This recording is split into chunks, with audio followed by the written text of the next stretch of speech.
1792, année où le Canada adopte son code criminel et interdit la contraception à travers tout le pays.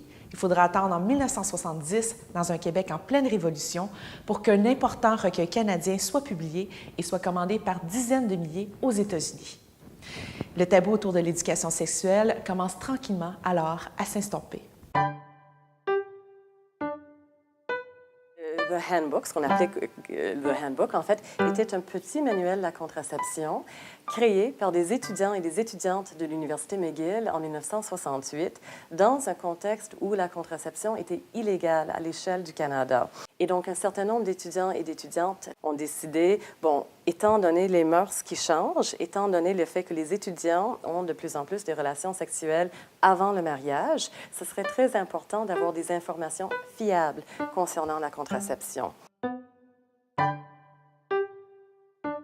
Il y avait plusieurs formes de contrôle de naissance à l'époque. On pourrait penser au condom, au diaphragme, ce qu'on appelait à l'époque la méthode du calendrier, donc la méthode rythmique, beaucoup moins fiable. La pilule était disponible aux États-Unis à partir des années 50, disponible au Canada à partir de 1961, mais la plupart des médecins refusaient de donner une ordonnance pour la pilule aux femmes non mariées. Et donc, le Handbook, ce manuel, est créé d'abord en anglais pour des étudiants et surtout des étudiantes, pour leur donner leur juste, en fait, sur différents moyens de contraception et aussi sur l'avortement qui est aussi un acte criminel à l'époque.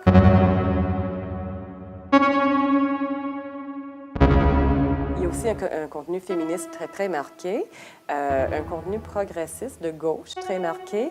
Donc, c'est un document qui est quand même assez chargé sur le plan politique et qui se voulait vraiment provocateur aussi. Provocateur et utile, tous les deux.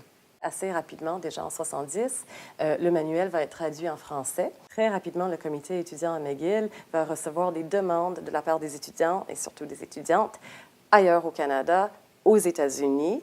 Ça devient un phénomène, je dirais, peut-être pas international, mais à l'échelle du continent nord-américain. Et donc, je pense que c'est la rencontre du mouvement étudiant, du mouvement féministe deuxième vague, le féminisme des années 60 et 70, et la révolution sexuelle qui fait en sorte que ce manuel devient immensément populaire tout de suite.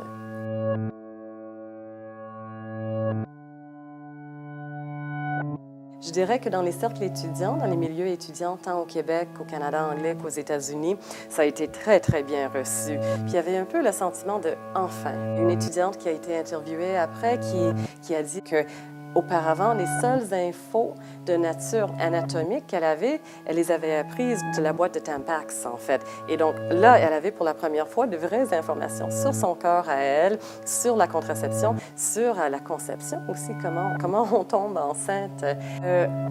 C'est pas tout le monde qui était aussi heureux de la création de ce document. Ça a été interdit.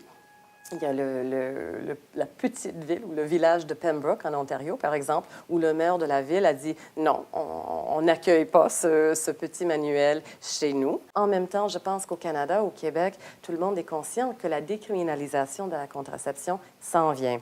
Et effectivement, en 1969, le premier ministre Trudeau décriminalise l'homosexualité, l'avortement et la contraception. Et donc, très rapidement, c'est pas que le document devient désuet, mais ça devient vraiment de son époque. C'est-à-dire, on est dans une époque d'ouverture et de discussion publique de ces enjeux.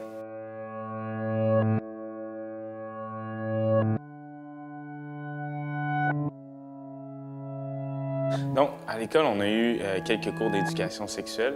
J'étais en première année du secondaire, où est-ce qu'ils nous ont montré parler des maladies, parler qu'il fallait mettre un condom, puis qu'ils nous ont remis nos premières boîtes de condoms, en fait. Ils parlaient beaucoup plus des maladies, plus que de, exemple, c'est quoi l'acte sexuel. Donc, c'est vraiment avec Internet que j'ai découvert c'était quoi ma sexualité. Ça a commencé avec les webcams, la pornographie qui se déroulait sur l'Internet. Est-ce qu'on en parlait dans le cours d'école au primaire avec les autres, mais il n'y a personne qui avait jamais vraiment passé à l'acte. Pour avoir un enfant en ce moment, j'ai une petite fille de 6 ans, c'est une éducation que je vais devoir lui enseigner. Comment gérer sa sexualité personnelle, qu'elle n'a pas besoin de faire certaines choses pour plaire. C'est sûr et certain qu'en ayant justement manqué d'éducation sexuelle, c'est cette guidance-là que je voudrais qu'elle ait aussi également, puis que ça ne soit pas tabou non plus.